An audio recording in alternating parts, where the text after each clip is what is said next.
Ramgarh railway station की खौफनाक रात। कहानी में आगे बढ़ने से पहले अगर आप हमारे चैनल पर नए हैं तो सब्सक्राइब करें और लाइक करना न भूलें ताकि हर नई कहानी आप तक सबसे पहले पहुंचे। रेलवे स्टेशनों पर अक्सर अजीब घटनाएं घटती हैं, लेकिन कुछ कहानियां ऐसी होती हैं जो वक्त के साथ और डरावनी बनती जाती हैं। ऐसी ही एक कहानी जुड़ी है रामगढ़ रेलवे स्टेशन से, जहां रात के समय कुछ ऐसा होता है जिसे सामान्य इंसान समझ नहीं सकता। लोगों का कहना है कि जो भी इस स्टेशन पर देर रात अकेले रुकता है वह कुछ न कुछ अजीब जरूर देखता है। कुछ यात्री यहां गायब हो चुके हैं तो कुछ पागल होकर लौटे हैं। इस स्टेशन की सच्चाई जानने का दुस्साहस एक बार रवि ने किया, लेकिन उसने जो देखा उसके बाद उसकी जिंदगी कभी पहले जैसी नहीं रही। यात्रा की शुरुआत। रवि, एक युवा व्यापारी, दिल्ली से अपने गांव लौट रहा था। उसकी ट्रेन लेट हो चुकी थी और उसे मजबूरन रामगढ़ रेलवे स्टेशन पर इंतजार करना पड़ा। रात के 12:30 चुके थे। पूरा स्टेशन वीरान था। शायद कोई और यात्री यहां होगा, रवि ने सोचा और इधर उधर देखने लगा, लेकिन नहीं। स्टेशन पर बस 2 लोग थे, वह खुद और एक बूढ़ा आदमी जो एक बेंच पर बैठा चुपचाप अंधेरे में घूर रहा था। स्टेशन का माहौल कुछ अजीब था। हवा में एक अजीब सी ठंडक थी जो गर्मी के इस मौसम में असामान्य लग रही थी। तभी रवि ने महसूस किया कि कोई उसकी ओर देख रहा है। अनोखी घड़ी और सफेद साया। रवि ने प्लेटफॉर्म नंबर 2 की ओर देखा।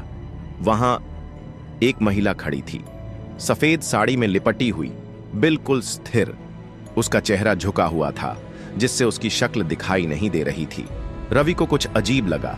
तभी घड़ी की सुइयां उलटी दिशा में घूमने लगीं।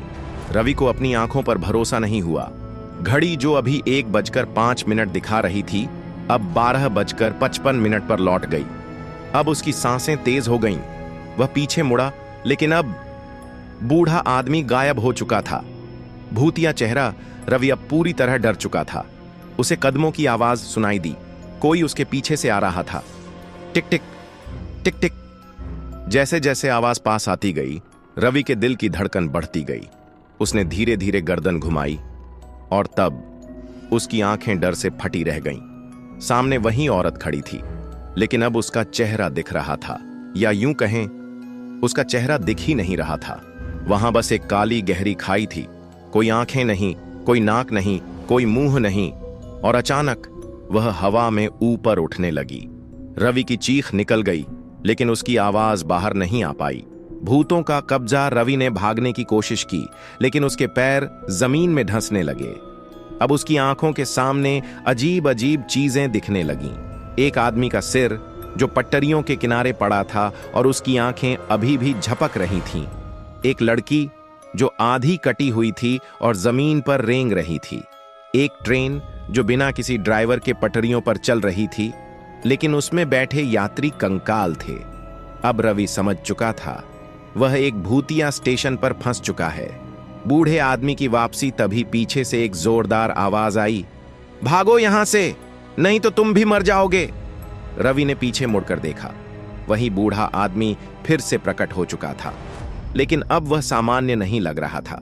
उसके शरीर से धुआं निकल रहा था। उसकी आंखें पूरी तरह काली थीं और उसके होंठों से खून टपक रहा था। उसने रवि की ओर इशारा किया और बोला, अगर तुम यहां से नहीं भागे तो वे तुम्हारी आत्मा को कभी मुक्त नहीं करेंगे। रवि ने अब बिना कुछ सोचे स्टेशन से बाहर भागने की कोशिश की, लेकिन जैसे ही उसने स्टेशन के गेट के पास पहुंचने की कोशिश की, वहां एक अदृश्य दीवार थी। सच का पर्दाफाश। अब रवि पूरी तरह से हिम्मत हार चुका था। तभी उसके दिमाग में एक बात आई, अगर मैं भाग नहीं सकता तो मुझे इस रहस्य को समझना होगा। उसने बूढ़े आदमी से पूछा, यह सब क्या हो रहा है? यह स्टेशन ऐसा क्यों है? बूढ़े आदमी ने गहरी सांस ली और कहा, 50 साल पहले इस स्टेशन पर एक महिला की हत्या कर दी गई थी। रवि की आंखें फटी रह गईं। बूढ़े आदमी ने आगे कहा, उस दिन एक ट्रेन आई थी, लेकिन उस ट्रेन में सफर कर रहे कुछ गुंडों ने एक महिला के साथ बुरा किया और फिर उसे मारकर पटरियों पर फेंक दिया। तब से उसकी आत्मा इस स्टेशन पर भटक रही है और हर साल उसी रात वह वापस आती है। रवि की पूरी शरीर कांप उठी।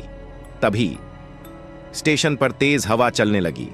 रवि ने देखा वह सफेद साड़ी वाली औरत फिर से दिखाई दी थी। अंतिम पलायन, बूढ़े आदमी ने चिल्लाते हुए कहा, अब यहां से भागो, ट्रेन आने वाली है। रवि ने स्टेशन की ओर देखा।